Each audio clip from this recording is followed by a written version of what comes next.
Welcome back. One final point before we go tonight. In the wake of the massacre at Tree of Life Synagogue in Pennsylvania this weekend, waged by a deranged killer who said all Jews must die, the Women's March is trying to blame President Trump. Linda Sarsour, Miss There Is Nothing Creepier Than Zionism, is pretending she's against anti-Semitism. That's wonderful. Now start by disavowing the co-founder of your organization, the Women's March, Razmea O'Day, a convicted murderer. Guess who O'Day murdered? Jewish students, because they were Jewish in Israel. She bombed them. If you want to disavow anti-Semitism, start by disavowing the co-chair of your Women's March, Tamika Mallory, for applauding radical hate preacher Louis Farrakhan, who blamed the 9/11 terror attacks on evil Jews, who calls Jews Satan, who says Jews are his enemy, who said Adolf Hitler, who killed 6 million Jews, was a very great man, and just last week said Jews are termites. If you want to disavow anti-Semitism, why don't you ask President Obama why he entered the Iran deal with a nation whose stated goal is to create a nuclear weapon to wipe Israel off the face of the earth? A deal, by the way, that made it easier for Iran to hide their nuclear ambitions from international inspectors.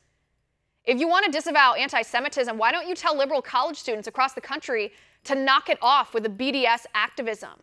BDS stands for Boycott, Divest, and Sanction, and the goal of the BDS movement is to boycott, divest, and sanction Israel because they don't want Israel, the Jewish state, to exist.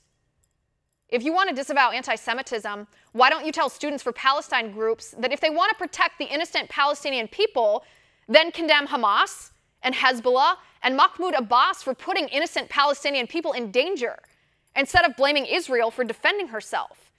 It's Palestinian terrorists who use children as human shields and hide bombs and rockets in schools and hospitals, not Israel.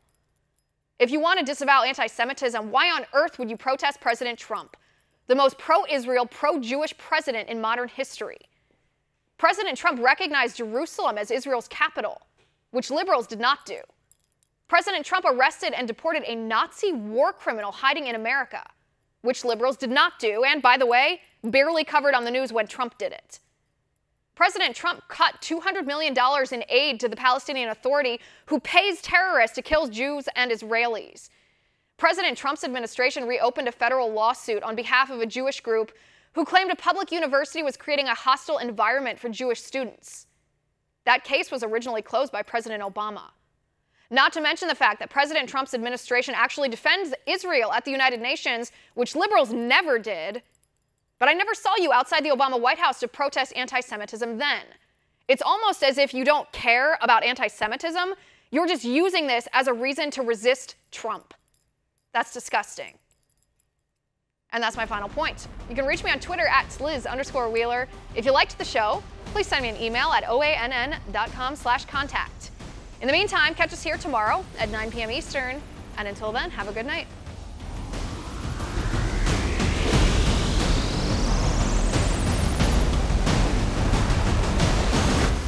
Want to see more videos like this? Click on the link below and subscribe to One America News on YouTube, and call your cable provider and kindly demand that One America News is added to your lineup. Call and subscribe today.